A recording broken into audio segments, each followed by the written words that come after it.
Apologies, the slideshow is not opening, but this should work fine. Thanks so much for the opportunity to share our work. Briefly, I'd like to tell you quickly about how we're using HDF5 and HSDS as part of a platform that we call Biosimulations that makes simulation methodology more accessible to life scientists. And importantly, Biosimulations aims to make a broad range of simulation methodology accessible to life scientists. And where this is important is that in life science, we aim to simulate a broad range of biological systems across a broad range of scales. And there's many simulation methods that are used, as well as tools in conjunction with this. So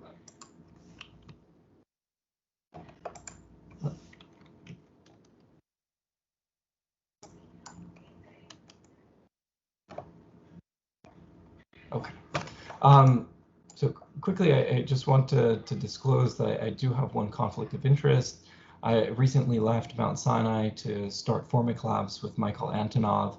Formic Labs aims to expand many of the ideas that I'll present today. Essentially, Formic Labs aims to enable life scientists to focus on designing experiments and analyzing data from experiments rather than dealing with the minutiae of executing experiments and managing experiments. And it aims to do that by simplifying life science in many ways that similar to what I'll present here. So the motivation for biosimulations is that in precision medicine and bioengineering, we need to develop more comprehensive and more predictive models. For example, in bioengineering, there's a need to develop computer-aided design systems that allow synthetic biologists to design synthetic microorganisms for a broad range of purposes, such as synthesizing drugs more inexpensively, synthesizing commodity chemicals, developing microorganisms that can detect waste, decontaminate toxins, detect disease, and so on. And we believe that that requires models which can comprehensively predict the phenotype of cells, as well as larger scale biological systems. In the case of cell biology, we, for example, believe that this requires the ability to integrate models of multiple subcellular systems into a single model. So for example, we think that it requires the ability to simultaneously model and simulate metabolism, processes such as metabolism, cell signaling, gene expression. These subsystems are often modeled using different approaches and simulated using different tools. So in turn, we think this requires the ability to integrate multiple simulation methodologies and tools. For example, if we wanted to simultaneously simulate metabolism, cell signaling, gene expression, that means we might need to simultaneously simulate constraint-based methods for simulating metabolism, continuous methods for simulating signaling networks, and stochastic simulation methods for simulating gene expression. And on top of that, we think that more collaboration is necessary to enable investigators with expertise in simulating these different aspects of biology simultaneously within a single simulation. So over the last couple of decades, there's been significant progress, particularly in standardizing models in computational systems biology, but there still remains significant friction to access of simulations and reuse of simulations within computational systems biology. So this has motivated us to develop a platform which makes it easier for investigators to share, discover, and reuse not only models which have received significant standardization attention before, but entire modeling studies encompassing simulation experiments and their results, and data visualizations of simulation results. So in particular, we aim to develop a platform which enables or makes it easier for investigators to find simulation tools, to use those simulation tools to run simulations, to edit models and simulations to run them under alternative simulation conditions, and repaint figures, including figures that might appear in journal articles with the results of alternative simulations from alternative conditions. And again, importantly, we think that this has to be done consistently over a broad range of modeling methodology that's necessary for different biological systems and scales. So over the past couple of years, we've developed a toolkit which makes it easier for investigators to access and use a broad range of simulation methodology. At the foundation of this toolkit, we use several existing domain standards and created additional standards to consistently represent models, simulation experiments, simulation tools and their capabilities, simulation results, and the data visualization of simulation results. On top of that, we've developed Biosimulators, which provides a registry of standardized simulation tools, where users who can use those underlying simulation standards can execute simulations in a standardized way and obtain simulation results in a consistent set of standards, which can then be piped into data visualizations that are represented in a consistent way. Essentially, Biosimulators encapsulates simulation tools as containerized command line interfaces.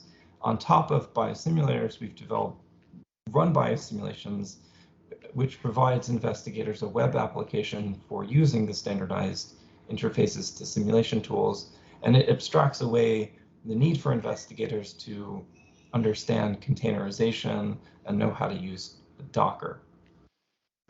On top of Biosimulations, we then developed Biosimulations, which provides investigators a platform for sharing simulations and simulation results, which are run using Biosimulations, and investigators can then interactively explore simulation results of any of the simulation projects published through Biosimulations. So in the next few slides, I just want to quickly walk through the details of the platform, highlighting how we use HDF5 and HSDS. So as I mentioned, the foundation of the platform is a set of standards for consistently representing simulation projects, simulation tools, and simulation results. We support a broad range of modeling formats. That's how we support a broad range of simulation methodology that's appropriate for modeling different biological systems and scales. For example, we support the systems biology markup language, CellML, the NeuroML language for modeling neurons, and a variety of additional model formats. We represent simulations using a format called the simulation experiment description markup language, and we package models and simulations into a format called a combined archive.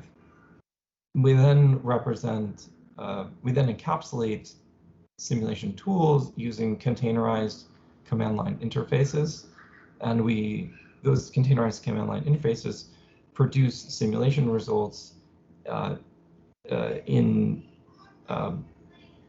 HDF5 using a specific schema that we developed to consistently encode simulation results from our domain-specific formats into HDF5.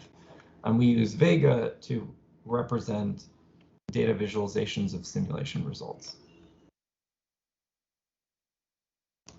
So essentially what this combination of standards allows us to do is to consistently execute simulations across a broad range of methods in a standardized way and obtain simulation results in a standardized way that can be mapped, again, in a standardized way into data visualizations. So that's perhaps easiest to illustrate if we look at the command line syntax that we get for running simulations. What we end up with is a consistent syntax that can be used to execute a broad range of simulation tools for a broad range of simulation methodology, again, with a consistent set of inputs and a consistent set of outputs, abstracting away a lot of the details of working with individual tools and methods. We use HDF5 by mapping concepts in our domain standards as appropriate into corresponding concepts into HDF5 files, groups, data sets, and then subsets of data sets and metadata or attributes about data sets. So I just want to, in the last couple of minutes, quickly shift gears to illustrating what this looks like to end users. So to end users, Biosimulators appears as a web application in which users can explore a collection of standardized simulation tools with detailed metadata about the capabilities of each tool, which they can use to find appropriate tools for simulating specific projects. So users first see a list of tools, and then users can drill down onto any individual tool to see the algorithms that each tool supports, the simulation algorithms that each tool supports, for example, as well as the parameters of each individual algorithm, the data types of those parameters, their default values, the semantic meaning, and all the other information that users would need to understand which tools they can use to simulate which models. And Biosimulators retains Docker images for each simulation tool, which enables users to obtain them in a standardized way. This is a summary of a subset of the simulation methodology and tools that are available through Biosimulators. To users, Run Biosimulations appears as a web app for running simulations, which abstracts away the need to understand containerization. So users get a web form where they can upload simulation projects. Run Biosimulations then analyzes those projects and uses our database of simulation tools and the methods that each tool supports to automatically recommend to users an appropriate set of tools that they can use to simulate their simulation project. So essentially we take this large menu of potential simulation tools and then narrowed that down to appropriate ones that can be used to simulate the user's particular project. And then the user can click a button to have that simulation queued for execution in our cloud execution environment. Run Biosimulations also provides users a tool for managing their simulation runs. So if a user creates 100 simulation runs to simulate a model under a variety of conditions, we provide tools for managing all of those runs. Now, Run Biosimulations then execute these containerized simulation tools for users. It receives simulation results in HDF5 format using the schema that I illustrated before, and then it saves those simulation results into an HSDS instance that we run in the cloud, so that we can then further pipe simulation results from HSDS or slices of simulation results. We can pipe them into data visualizations represented using Vega. And finally, at the top of the stack, Biosimulations provides users a platform for sharing simulations. So to users, this first appears as kind of a graphical menu or catalog of simulations. Users have tools to browse and search that catalog, and then they can drill down onto any individual simulation project and interactively explore its simulation results by piping simulation results that are stored in HSDS either into simple line charts or other simple statistical charts, or for more complex charts, we use Vega, which enables users to, or authors of simulation projects, to design custom data visualizations, which can receive data that's simulation results that are stored in HSDS and then rendered by our platform. So all of the tools that I mentioned, Biosimulators, Run Biosimulations, are all openly accessible at the URLs listed on this slide. Finally, I just want to quickly thank the many individuals that have contributed to Biosimulators and Biosimulations. With that, thank you very much for your time and your attention. Thanks, Jonathan.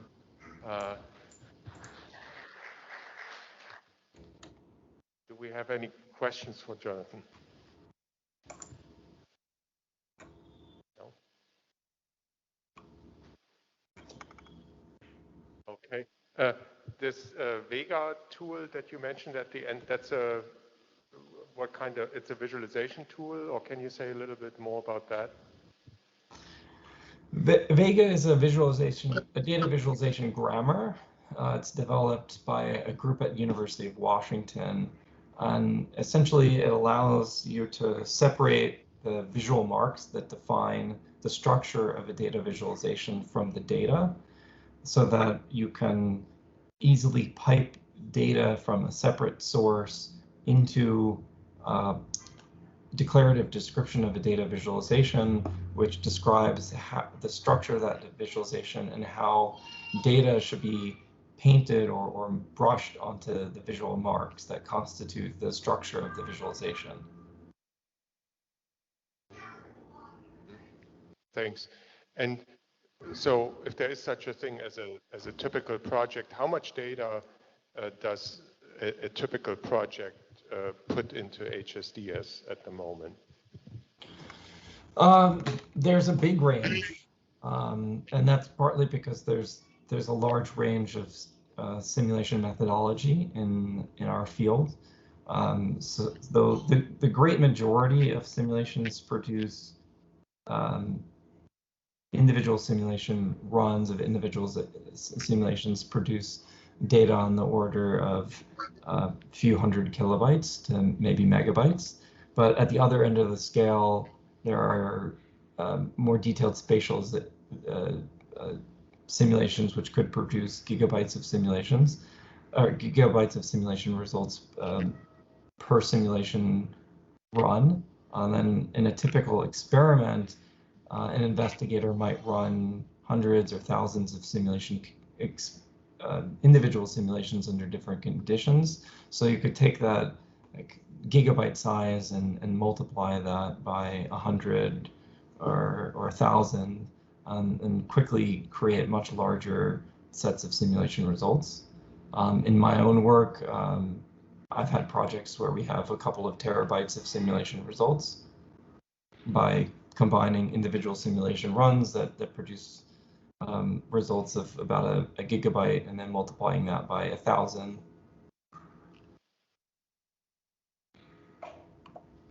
Okay, thanks.